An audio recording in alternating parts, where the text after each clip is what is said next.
Nyakora mogijwang ya orekeno machiegni wantiere kodi karka chenro en mara mbaka oromo. Wantiere karka bang' winjo mago matimore aluora kendo matimore counties mamoko. En kinde ni mwadago mbaka kodi ka sani warango nyakora mogijwang ratiro mag nyithindo kod mago mag jodongo. Weche osebedo mathoth ahinya ka wabedo kae ka warango chal mar wach. Tahinya machiegni kae wasiwinjo kacha nek gwandruok kachiel koda ka hinyo jomoko mwadak godo e kindwa kaka oganda. Kawuono wadhi bedo gi thuolo mano mar rango kendo mar nono ne gigo monego bed ni watimo mondo mi warit jogo matindo kod jogo madongo bende e aluorawa. Adhi bedo kata e twak ma kamae, nyinga Cleophas Oluoch, jakisumo kanya kwar mukeo nyaka chisango, to kaona ntiere gi wendo mawada gogo mbaka machalo kamae mondo waranga ne kaunti ma Kisumu tirange yo mane. Studio ma Kisumu kaona ntiere gi wendo mawada gogo mbaka ni antiere kae koda Georgian Adhiambo Otieno. Georgian oyawre Kisumu chiewe yo machal nade kawuono? Oyawre nya Cleophas. Kisumu wacho maber kabisa kendo aneno ka yamo makawuono kudho mayom. Erokamano bedo e radio kawuono Ramogi. Erokamano ahinya. Mana ka entiere TV Maramogi okinyi makawuono wadago mbaka achiel kachiel. To mokwongo ne mano nitiere weche mabende osebedi kaka iwacho ahinya gino ma ijiwo mondo mi orit nyithindo otiek gwandruok mago mag kit chwech. Jagoro mongirore migawo mano mararita Kipchumba Murkomen ne ojiwo kanise bende mondo bede opara manyime mar chiwo arita machalo kamagi. Owinja ne sigana ni nyakora mogijwa molosno kae kod nyawadwa Lydia Okeo kae to bang'e oduoga ne twak kae kan gi Georgian Adhiambo Otieno e studio. Kinde mane oyore nyasi mar lamo e kanisa mar AIC Milimani e kaunti ma Nairobi, jatend migawo mar arita Kipchumba Murkomen nojiwo kanise mondo chiw mise motegno ne nyithindo mondo mi olos kitgi gibed jogo ma timbegi oriere e kinde mabiro. And if we want to win our children, it is true what the Bible says, that teach a child, the ways of the Lord and they will not forget. Murkomen okwo kanisa mondo nywakie lwenj kedo gi yedhe ameroji e kind rawere kendo ger kuonde reso rawere ma yedhe go oseketho ngimagi kaka yor miyo gi geno kendo. We have to really address this issue of drugs and alcohol abuse. It's a big threat to our nation. We have to reach out. We have to have rehabilitation centers. We have to deal with this issue. And it cannot be done by government alone. This is where the church can partner with us. Ose oganda ma osebedo kati marach gi nyithindo kendo timo negi timbe anja okakoro kwa kanisa mondo wuog oko motegno kwedo timbego kendo gikony e lwenje mag udi ma wacho ni medre pacho kae kamoko chwe chopo nyaka inek. And the people who do so are people in responsibility, purported to be pastors, to be chiefs, police officers, and teachers who take advantage of young people. The church must rise up, and I dare say we need a champion in this country outside government. Opoyo kenge makanisa osegoyo anyato kanisa mar AIC ma osebedo ng'ala mambele rwako jonjore kod jokuodhok e ute lamo magi gino ma oseduoko chien timbego e gwenge moko kama okuom jonjore go bende oseduoko bunde magi sebedo ka gitimo gondo njore go. The three dangerous bandits in Kerio Valley, the first place they went before handing in their guns was AIC Chesongoch. They went to the church, prayed for, got their courage, took their guns. And because of the act of the three of them, now we have guns being returned by criminals, up to 150 in one area. And this is unprecedented. I tell you, I am from that county. I was a senator. This is unprecedented.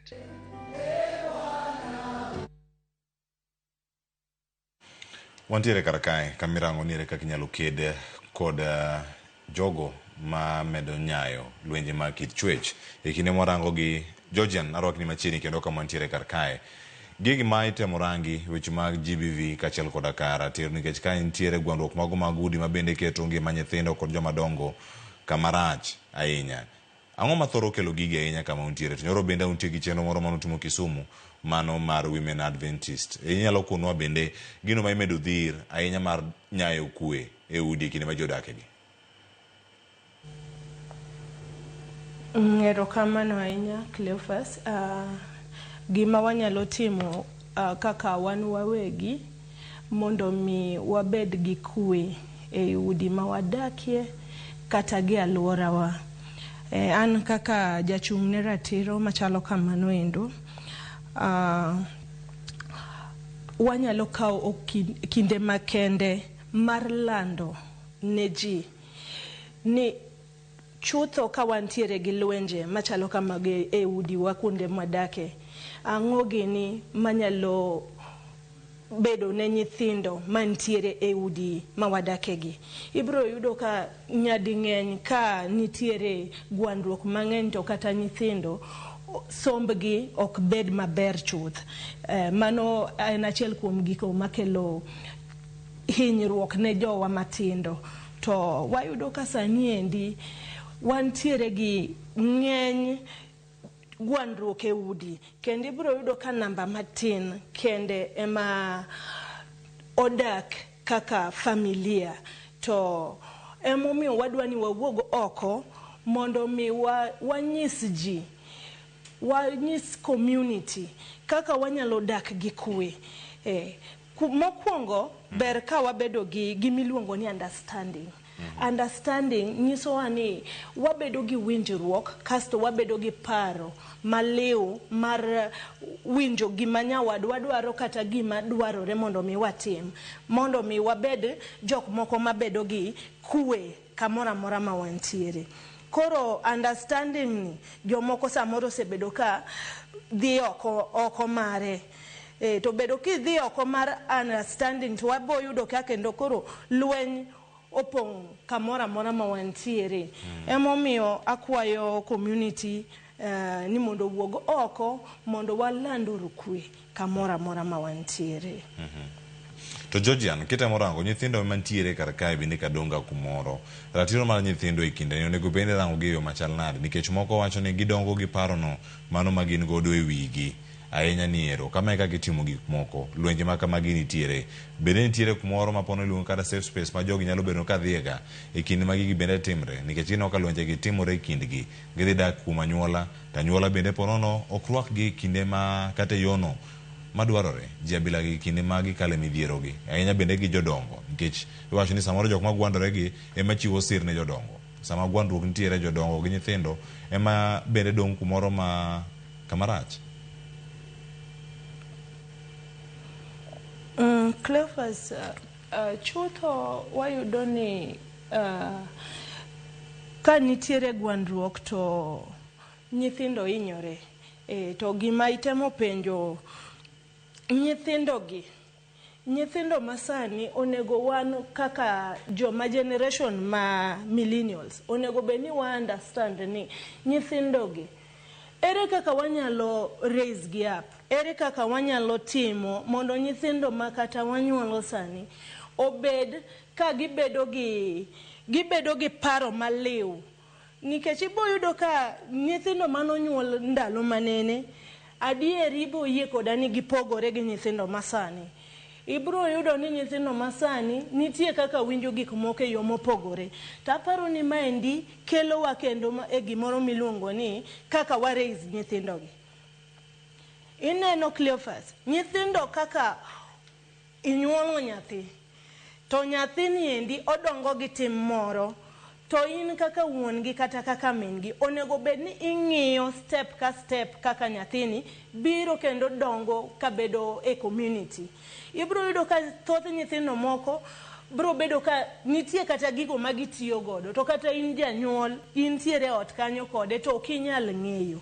Koro nyithindogi dwaro ni mondo wang'igi malong'o.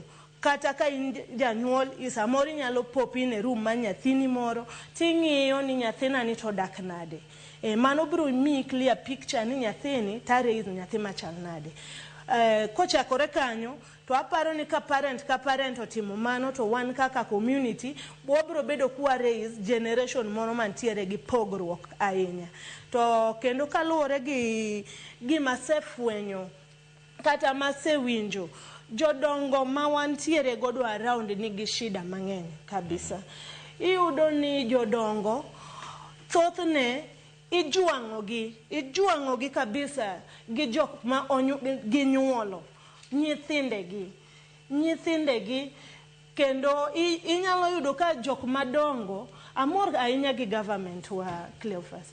Government wa nokawo initiative mar ndiko ne jodongo gimoro matin manyalo miyo gibed gi yuto moro matin. Ibro yudo ni samoro ng'ato imiyo gimoro matin to kowuok kanyo to nyalo yudo kaka onyalo skuma maisha ne. To nyadi ng'eny iyudo ka jodongo owegi to magi jodongo mosebedo ka konyo nyithindogi. Koro iyudo ka jodongo nigi tabu, emomiyo koro wan kaka activist wabire iye mondo wang'i kaka jodongo gi nyalo yudo konyruok machalo kamano kwachako gi community mar alwora marwa. Erokamano.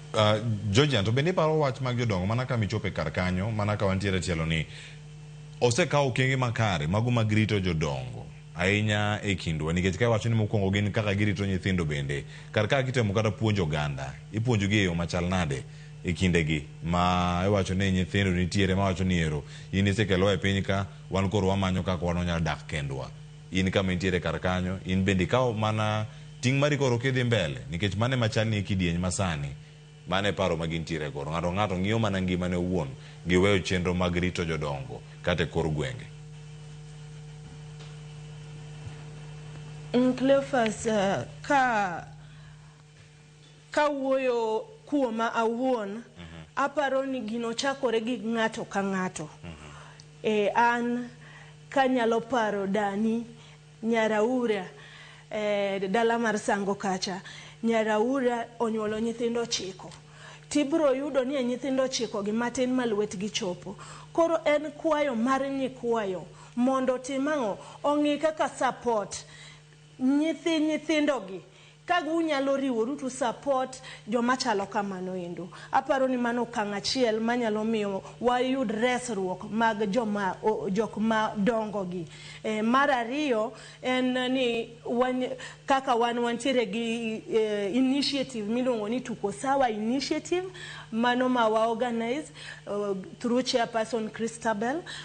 Tuko Sawa initiative ni en initiative mwaloso mar konyo jok ma iwinjo jok machalo kaka deye ma ok nyal konyore kata chuo liete ma ok nyal konyore kendgi.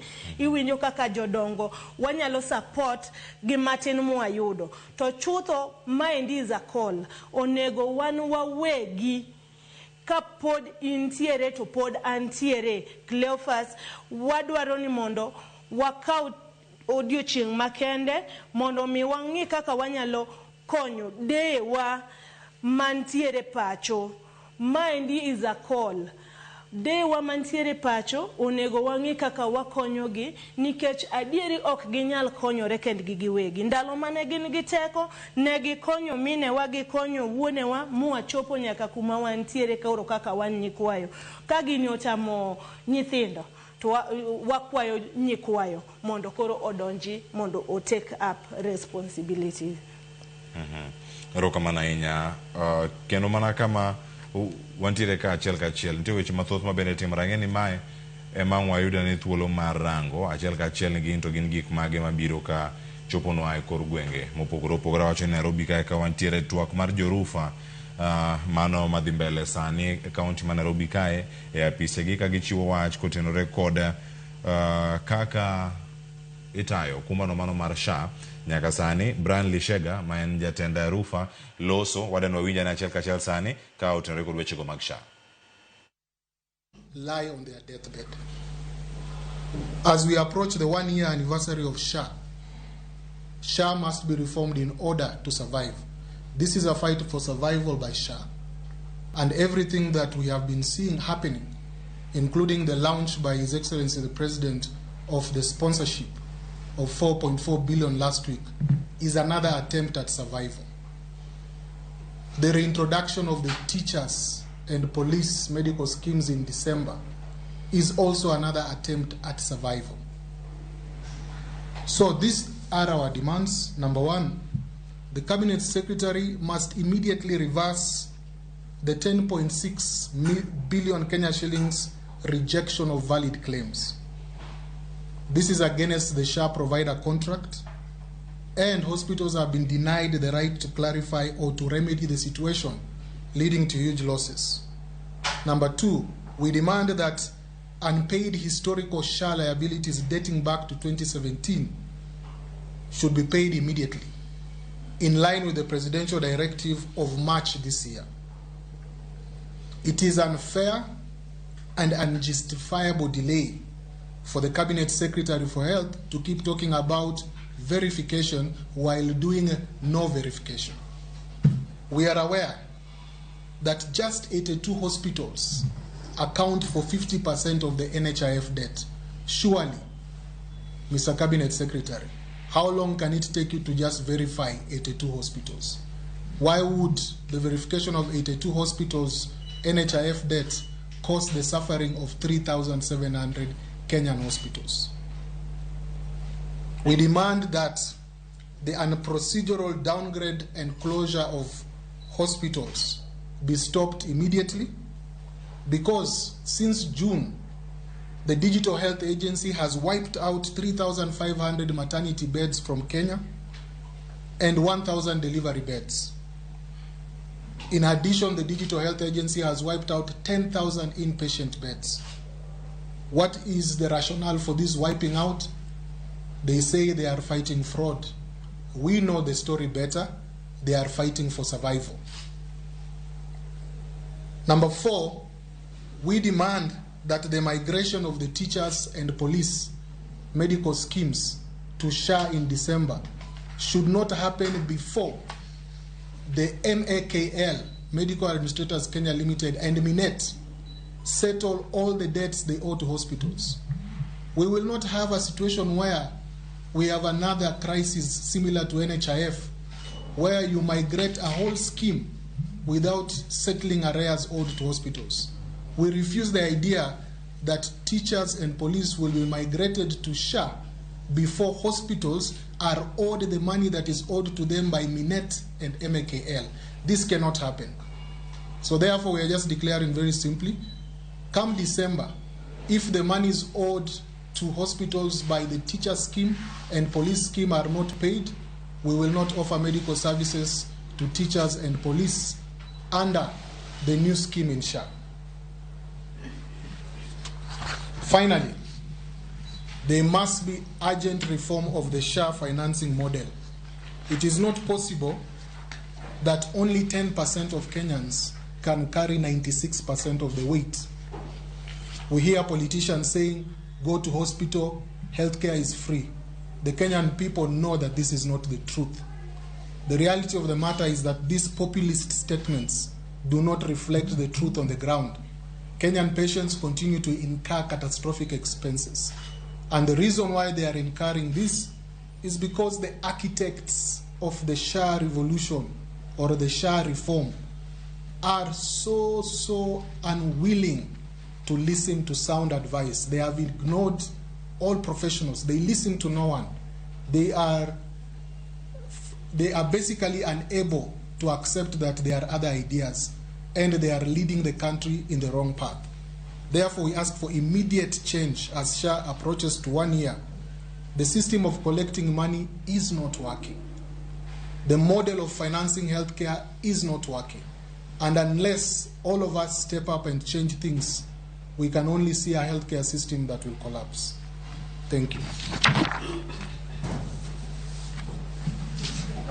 Doctor, you've spoken about Minet owing some hospitals a number of money. Maybe how much are the hospitals owed by these Minet? And you've also spoken about a number of hospitals being investigated. You've spoken about HA2, and I remember Duale, 3 weeks ago, he handed over about 1,188 files to DCI. And we saw a list of 31 hospitals being investigated by DCI. Possibly you could shed a light on that, what's currently happening along that route. So, in terms of the teachers and police medical schemes under Minet and Medical Administrators Kenya Limited, most hospitals have not received payments for over a year. Over 1 year, they have not received payments. Most of them, the last time they got money was late last year. A few of them got some little money in February. So this is what we are saying. The police medical scheme is worth 8.9 billion shillings per year. The teachers' medical scheme is worth about 20 billion shillings per year. Now, we are saying the combined burden of teachers and police on the Kenyan health system is close. Nyakora mojong mano jakom mar Rufa ma en riwruok mano maga osuptende mayudore kor gwenge kod mano mayudore bombe mano miluongo kanyo ni and rural and urban private hospitals association mano mantiere pacho ka mantiere kod osuptende moyo 380 mondikore kod kaka jokanyo gilando kanyo chenro mopogore opogore mano jakom margi Brian Lishenga ma bende loso sani kod jofwambo mano entiere kaunti ma Nairobi kar kae. Moko kuom gigo mabende wacho kanyo motelo ne twak mano ayudo kanyo achiel kachiel giwacho ni aguch okumba mano mar SHA okumba no mar SHA wacho kanyo ni giango kanyo ni onge kod nyalo onge kod omenda moromo gima ntiere kar ka giwacho ni sama gilose nitiere gope mago mantiere ma SHA ntie godo nyaka sama lose ni maromo mano bilion 75 ko wacho kanyo ni SHA en broke kendo giwacho ni ok onyal choko moromo mano kogolo weche gi informal sector ka bende wacho ni wacho ni ntiere onge tungni moro amora mantiere e kind SHA kod osuptende mopogore opogore ka bende omedo kar kanyo ni osuptende mathoth bende pok oyudo chudo magi ka wuok kuom okumba moko ma bende nitiere moyo higa achiel ma bende irango nitiere mano ma chwalo okumba ne jopuonj kaachiel koda ka obila ma pacho kae mago duto miwacho ni sani koro en omenda ma biro higa ka higa bilion 30 gima nitiere kar kanyo gope ma podi medo luw kanyo. Jafwambo marwa Judith Omondi nitiere kanyo kendo medo luwe ang' okelnoge weche manyien mago mag saa 7 saa achiel otieno kod mano ma saa 3 achiel kachiel ang' wabed kodgi kar kae e kinde nyakura mojong dakika osekalo 35 kaduogo kod twak mano kapod an gi Georgian Adhiambo Otieno mabedo wamedo kolo godo ratiro mano mag nyithindo kod jodongo kod kone mopogore opogore kimedo thir weche mago mag lwenje mag kit chwech aka ywe masani kikidhi mabor.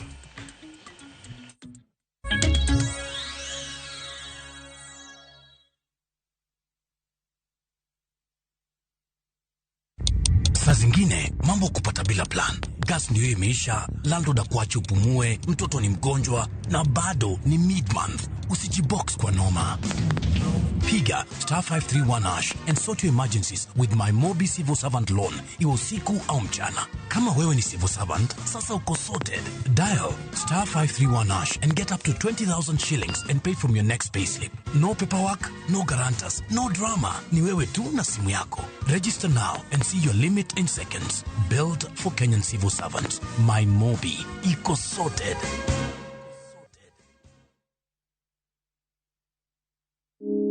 Kansa osedoko tuo manyaka wapuonji gi duol maduong'. Riwri kodwa e penj laktar chieng' tich ariyo tarik 23 kosir kod Glenmark. Dr. Dedan Opondo biro bedo kodwa ka opuonjo kendo lero ni matut e wi tuo kansa mar duong' chuo. Penj laktar gi Ruth Otieno saa 12 odhiambo. Kik bai. Introducing Wigo, your trusted ride. The ride with the most reliable, verified, efficient and transparent drivers. With fabulous cashback incentives for passengers, each trip on Wigo feels like an upgrade. Download Wigo from Play Store or App Store or SMS Wigo to 20425 and ride with confidence. Wigo, let's go.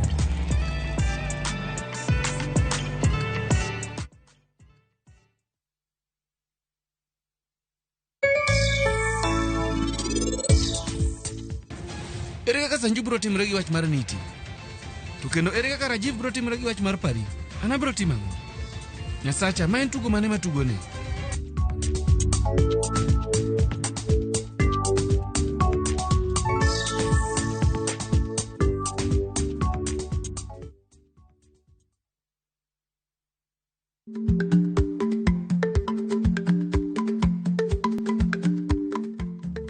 Icha gweno to ichao gwang'. Matiende ni, kapok ing'ado bura ewi wach moro amora, kuong inon ng'ama rach.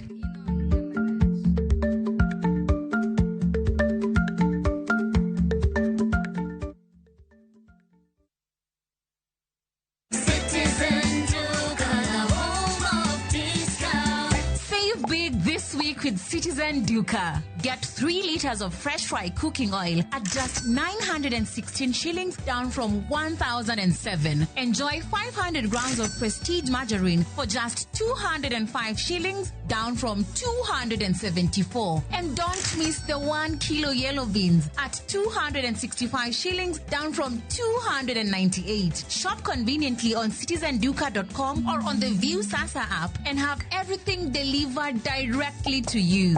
Citizen Duca, the home of discounts. Citizen Duca, the home of discounts.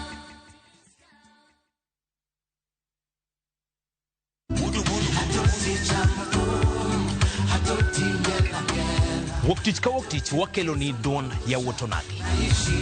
Kabinet chario kati chario nyakumunga juang en odiochieng' mar yuto mari. Chieng' tich adek nyakumunga juang en odiochieng' mar mine nyalo kachiel koda weche hera. Awendo kachopo tich ang'wen nyakumunga juang wakelo ni kama nene, yani TBT kod thume mamit mokalo. Furahi the edition and thum kaliech. Loso kapuoyo nyakumunga juang. Ka wakelo ni jo thumbe mopogore opogore. Kanyo ndio bende wakelo ni gimiluongo ni yawa.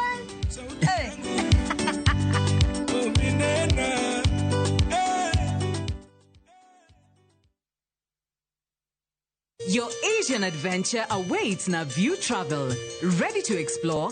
Dive into the vibrant energy of Thailand, stroll through Singapore's dazzling streets, or unwind on Bali's pristine beaches. Discover the rich cultures of Malaysia and Vietnam, the serene beauty of Laos and Cambodia, or the innovation and tradition of Japan and China. Whether for leisure, learning, or business, unforgettable experiences await. Tembelea Asia na View Travel. Visit viewtravel.com, call or WhatsApp 0703 254 254. View Travel. Dream, explore, discover.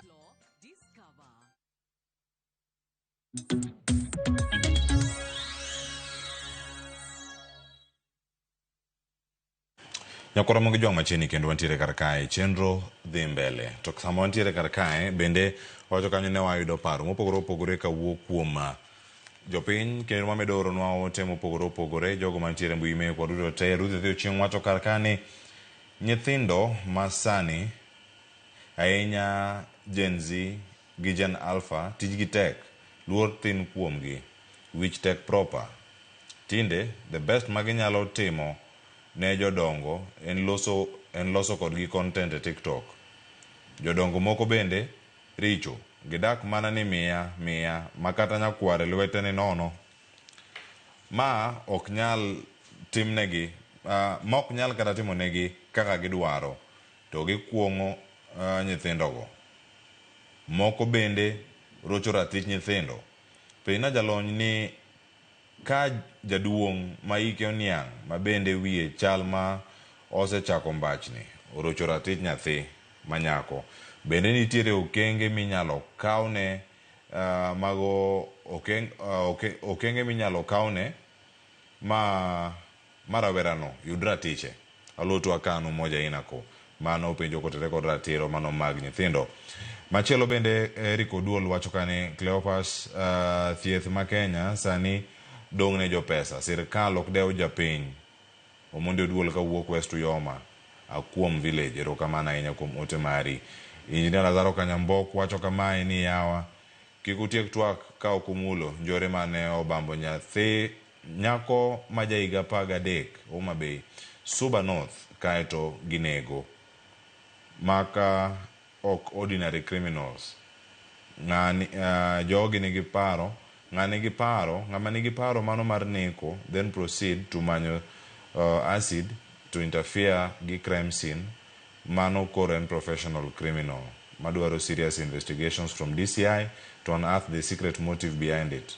Otherwise, a single parent nyalo thagre ma raise family of 10 people.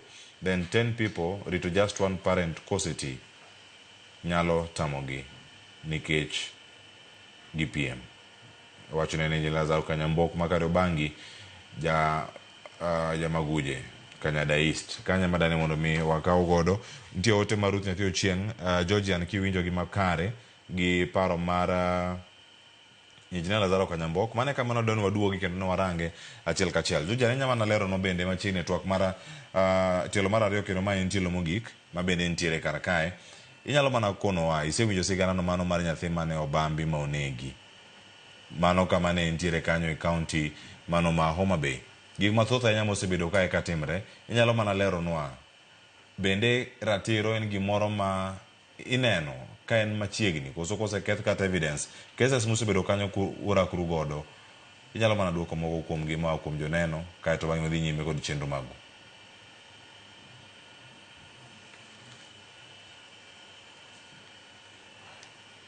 Georgian akia kinyalo winja sani?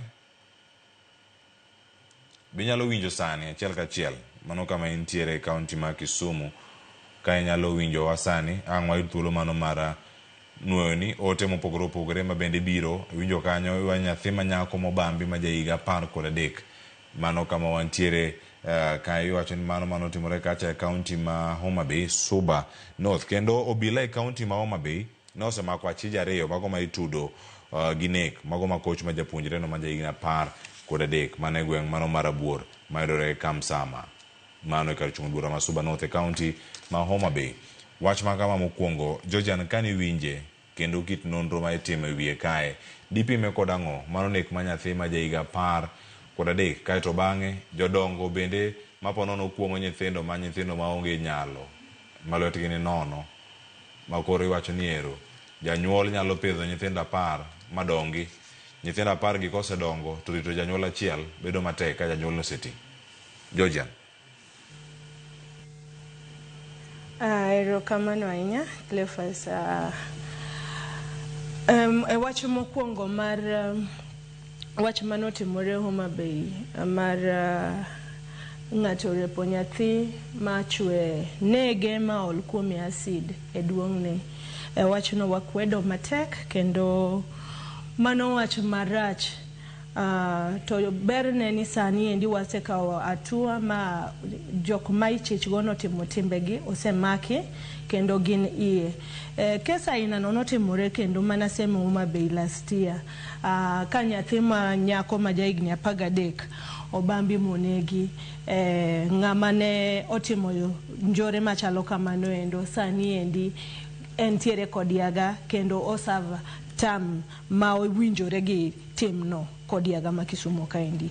Kendo machielo no an gadieri Cleophas ni idhi tim gimo winjore. Wachno akwedo kendo giraina no kiko chako timre jowadu. Ang'eyo ni jachien ni e piny nikech ng'ama nitiere gi pache malong'o kata malew ok nyal timo ina no. Mano wach ma ok ber ahinya.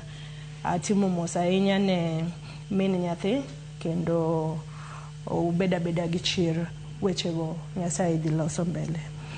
To machielo okawinjo penjo mar ariyo no inyalo nuoyo na go matin.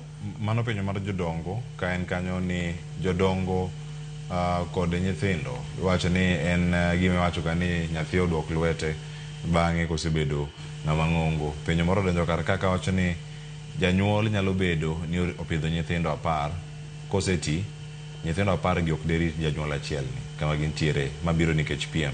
Ikinde ma magi timore ikono joma tindo ang'o kaka onego bed ni rito joma dongo ikinde ma koro giti ma gintiere kindwa kaka oganda. Manya bedo kwerewa, dewa, moko bende gin jonyuolwa. Erokamano ahinya Cleophas. Chutho ibro yudo ka wach miwacho no en adieri ni nyithindo 10 ok nyal rito janyuol achiel kata 2 mosebedo ka rito gi pile ka pile. ibro yudo ka janyuol ni nyalo dhi e okang' mamalo, nyalo tiyo day and night mondo mi oyud ne nyithinde ngima maber. To bang' nyithinde yudo ngima maber, ibro yudo ka nyithindo gi bedo gi gimiluongo ni piem ma ng'ani wacho ni an ng'ane monego beni ne miyo mama, an ng'ane monego beni ne miyo dana, ng'ane monego beni ne miyo kwara, not knowing ni jogi eki sama ne pod gin gi teko ne gitiyo gi energy gi te ma gimiyo gima iluongo ni gimiyo gima unyalo bedo kutimo, yani gimiyo usomo makendo sani un ji ma inyalo kwan e society. To mine uma ochandre kodu kata wuone uma ochandre kodu, to sani koro gisebedo jok madongo ma koro kenyalo yudo yuto mora mora. To adier nyalo bedo ni tek gi nyithindo, tok nyalo bedo te. Iyudo ka samoro nyathi moro nyalo bedo ni maber, to moro nyalo bedo ni ma ok ber ahinya. To en kwayo ni mondo coordinate kaka nyithindo.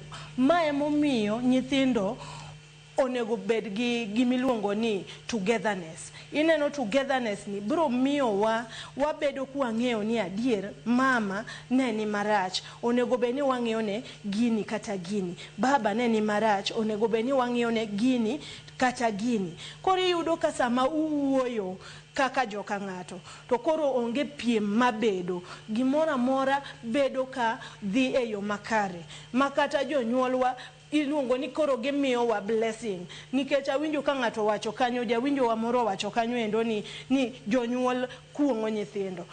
Gimomiyo kuong' ni biro nikech in samoro janyuol ni onindo kech dala, to into ichiemo kendo iyieng'.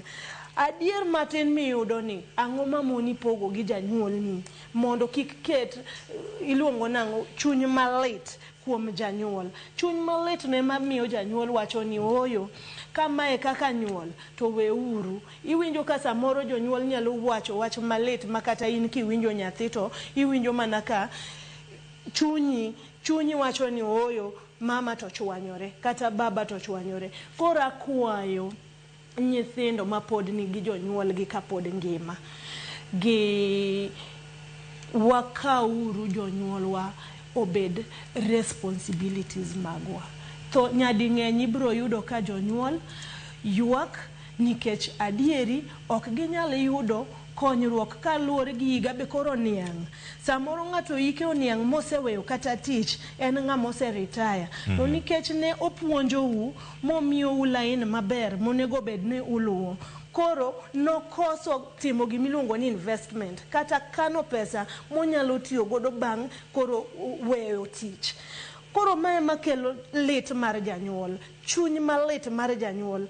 Gino manonego bed notiyo godo bang' ka oseretire, ka koro obet piny mos kochamo, iyudo ka sani endi koro onyalo bedo ni nomiyo ute somou, omiyo somo kendo otero unyaka somo e kiwango mamalo. Ibo yudo kata ka jonyuol mang'eny jowadu aseneno kata moko oko koni, ng'ato se wuotho gi wuoche ma wuoche oti, to in kaka nyathine irwako wuoche ma inyiew mana Woolworths.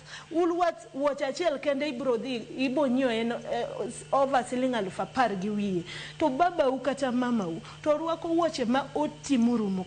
Wang'iuru jonyuolwa jowadu. An mane kwayo na makende Cleophas. Mano ema akwayo jo winjo na ni mondo wabeduru jok moko mang'iyo kuma waai. Wabedu jok moko mang'iyo chien ni mar jonyuolwa gi kwarito gi maber, to Nyasaye be medo gwedhowa. Kendo gima fwenyo kendo Cleophas, chutho nitiere gweth e chiwo. An kaka nyathi baba wa gi mama wa, samora mora malweta oromo gi janyuolna, kendi bro yudo kiyudo dabu. Nyasaye bro gwedhi kendi yudo dabu. Emomiyo awuok oko mondo mi anyis oganda ni joluo wa kaachiel gi joma moko manyalo winjo dhokni ni warituru jonyuolwa nyaka gidewa tetete gi kwerewa. ni wan ma wan nyalo miyo gi bed gi ngima mabor nikech ka wajwang'o gi to kendo ngima gi nyalo lal kayiem nono. Erokamano.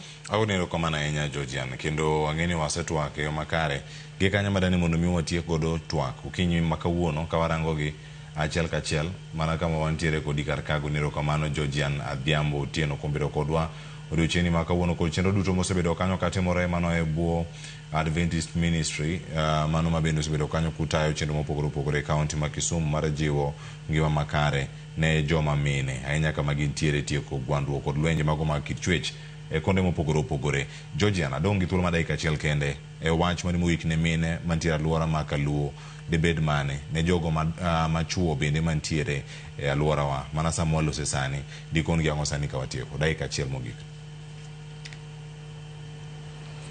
Erokamano ahinya Cleophas. Akwayo mana minewa sana sana mag Adventist Women Ministry gima nwachako nyoro cha wamake ura maka motegno kamano endo nikech ka wanyiso ji okenge monego ji olu samora mora magima kama itimore aparo ni ji mang'eny biro bedo kong'eyo wechegi kendo wang'eyo ratechwa kendo wang'eyo kuondego monego beni wadhiye to kendo Cleophas kapok wiya owil nitiere chuo mang'eny mabe osebedo ka oling gi mang'eny e chunygi iyudo ka joma mine gi olokore goyo gi e udi tadier ok en gimoro malong'o ahinya ka ng'ama dhako goyo ng'ama dichuo. Wakwayo chuo kik waling'uru kik waling ni goyi to iling e ot wuoguru oko mondo wawach wechegi mondo wechegi wadagure community maber wawuoguru oko waduto mondo mi wakonyre